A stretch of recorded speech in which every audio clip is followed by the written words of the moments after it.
did stimulate and it did guide me. I was finally in a place where I could have open conversations, where I could discuss faith, and I could discuss the struggles of being a Christian in a secular world and a Christian in a secular school, and just how that affects my faith and the faith of others. But in the end, FCA, it truly enabled me to go out and to seek the Lord, and to seek the Lord in myself, and to seek the Lord in those around me.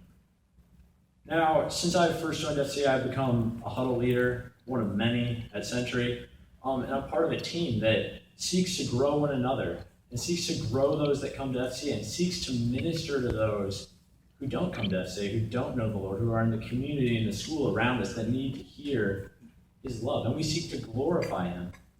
And it's funny just looking back at the last several years and just seeing how urgent my faith felt to me, seeing how I viewed it as being in dire straits and of needing God so badly, but now realizing that God had His own plan, and that God had His own timeline. And while my plan and my timeline did not necessarily match with God's, that my plan and my timeline are meaningless because God controls and God understands what I need in my life and in my walk of faith. Now, God has blessed me. Through the years of isolation, He set me on a path of self-examination. And then through giving me FCA, He challenged me to be unashamed of my faith and to seek others to minister to them. And then, most recently, through His answering of prayer, He has challenged me even more, and He has strengthened my faith even more.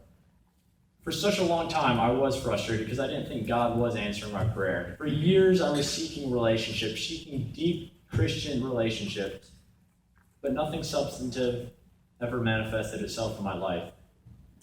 And then, just as I was giving up, entering senior year, I figured, this is a time for, not for new beginnings, but for closing a previous chapter of my life. It was at that time that God just dropped what I prayed for so long into my lap.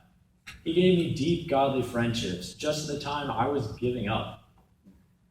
Now, God is constantly challenging me, day in and day out, in ways that, by my standards, by the standards of the world, might seem unfair, but in truth, He's reminding me daily to come back to Him, that no matter what I see as the plan or see as the timeline for the events that I think is important, that it's Him first, that it's Christ before all things, that in all things Christ is preeminent.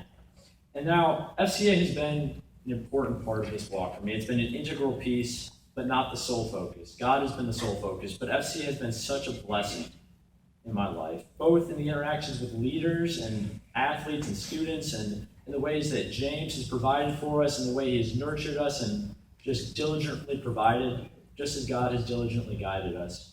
And I truly wish that you could see or catch a glimpse of the work that God is doing every week at FCA. Now, you could come to any one of our meetings, like any one of our weekly meetings, and you might not see it. You might think this is just kids getting together, saying some words, going through some lessons, asking some questions. But God works in the subtleties. He's using seemingly innocuous, seemingly inconsequential actions in amazing ways to spread His word and to grow others' faith. And I think it's just so special when you can look around and maybe it's just that one day, for that one moment that you just see that kid, or in your own life from another who teaches you just something new that you never understood about God. And it makes a difference. And you better understand Him, and you better understand His purpose. I just think that's amazing. I think that's something that we should praise God for. And I think that's something that we should sing His joy for. So that is my personal testimony. I just want to say FC has been a huge blessing. Thank you to James. Thank you to everyone.